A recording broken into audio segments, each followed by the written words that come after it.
I want that. Give it to me. I think you're fatter than before. So what's your monthly salary? Are you married yet? No? How old are you? 你的英语是不是很不礼貌？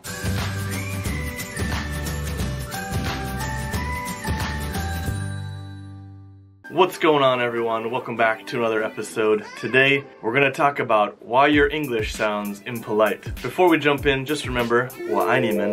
If you love me too, go ahead and subscribe to my channel, leave a like and a message below. I would greatly appreciate it. Regardless of what language you're learning, we all have a tendency to accidentally sound impolite. Fortunately for me, my wife was able to train me on how to speak Chinese more politely because she said I always spoke too directly. So learning phrases like 不好意思,是这样子,麻烦你,辛苦了 all helped me not to offend the person I was talking to. It's the same in all languages. We need to learn the cultural nuances. There's a great word for you, nuance. The small unspoken things that make a huge difference. Have no fear,麦克老师 is here to make sure your English never sounds rude again. Let's start off with the basics. Please and thank you. These are the magic words in English. We call them magic words because although short and simple, they go a long way in helping you get what you want or what you need. Now, of course, thank you or 谢谢 is very, very common in Chinese. Perhaps it's even more common in Chinese than English. But it would be a bit strange to say 请 at the beginning of every sentence in Chinese. 请给我,请听我,请让我过去. It's not wrong, it's maybe just a little more formal in Chinese. But in English, please is part of our daily communication, no matter if you're talking to a family member or a stranger. Xiao Mai knows he can't get what he wants unless he says the magic words. More cheese. More cheese? What do you say? Cheese. Cheese, please. Okay, there you go. Oh, yeah. And of course, don't forget, excuse me, or in British English, pardon. Pardon me? Say them as much as you can. You can't say them enough. In the USA, there are a few subjects that are a little taboo when compared to China. Generally, we don't ask people about their personal appearance. I see you've gained some weight. Oh, how old are you? Other things are quite personal. Are you married yet? What's your salary? These things may be a bit awkward as conversation topics. People in the US actually love to talk about religion and politics, but they often have very strong opinions, so you need to be prepared for a heated debate. If you're not, then you can avoid them. Alright, so those are the simple things, the basics, but there are a few other nuances or some big keys to making sure your English doesn't sound rude. Number one, don't command, suggest. Even if you are the boss, it's still best to avoid commanding people. Instead, say what you want them to do as a suggestion. The command is implied in the suggestion because the worker-boss relationship is clear. The same goes for a worker-customer interaction. Just because you're the customer doesn't mean you should command people. For example, listen to what I'm going to tell you. This is a command. You might want to listen to what I'm going to tell you. This is a suggestion. And I suggest if you need an online language school that you can access from the comfort of your own home, 24 hours a day, 7 days a week, then you need to click on that link below and check out Lingoda. Right now you can try Lingoda for free for 1 week, which includes 3 one-hour classes. Just click on choose your plan, go down here to start free 7-day trial. You can choose any language you want. Let's go with English.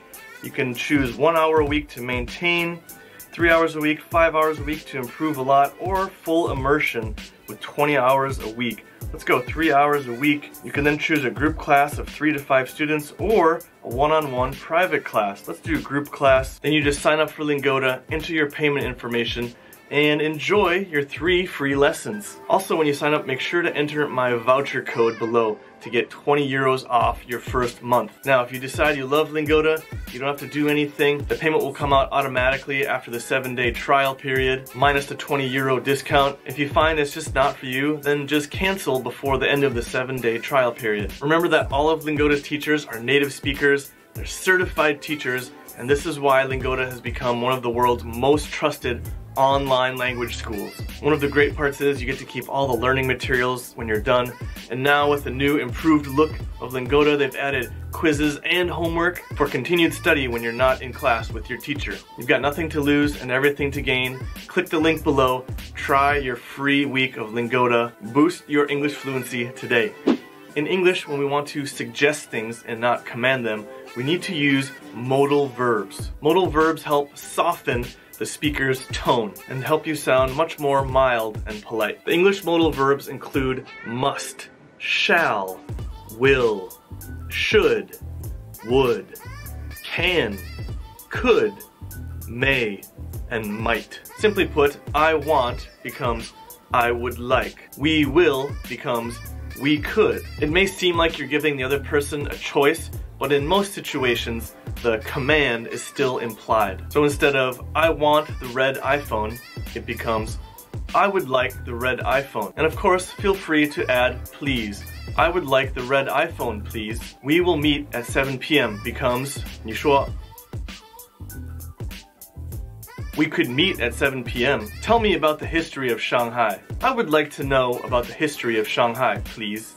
The second big key, ask more questions instead of using sentences. And of course, don't forget your modal verbs. Let's look at the example, tell me how to get to the airport. There are many ways to make this sound more polite and in the form of a question. Could you, will you tell me how to get to the airport? Do you mind? Would you mind? Do you mind telling me how to get to the airport? Do you know? Do you know how to get to the airport? Do you have any idea? Do you have any idea how to get to the airport? Would it be possible to tell me how to get to the airport? Is there any chance you could tell me how to get to the airport? As you can see, asking a question softens the tone, as does adding modal verbs. You don't have to add a modal verb, but it does help to soften it even further than just asking a question. Let's look at some other examples.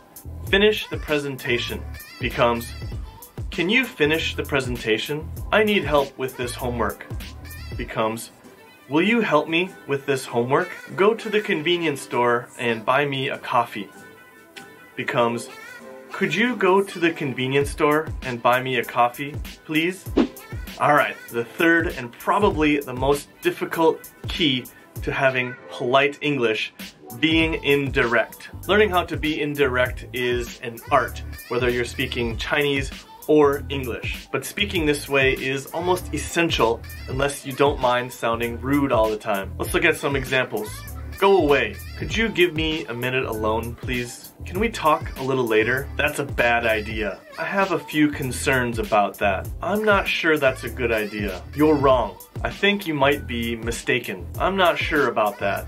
This food is terrible. This isn't my favorite dish. I wouldn't order this dish again. Teacher Mike, you didn't explain the lesson very well. Teacher Mike, I didn't understand the lesson very well. This work is all wrong. This work could use some improvement. You need to do this now. Thanks in advance for your help. I don't want to do that. Thanks, but I'd rather not. That leads me into the fourth key, how to say no politely. Just say no, right? Could you get me a coffee from the convenience store? No. What do you mean no? I'm your boss. No. Please? No. Okay, you're fired. What? Why? No one likes to hear the word no in English, so let's learn how to refuse someone politely. I'm afraid I can't. Sorry, I'm busy. Sorry, I have a doctor's appointment then.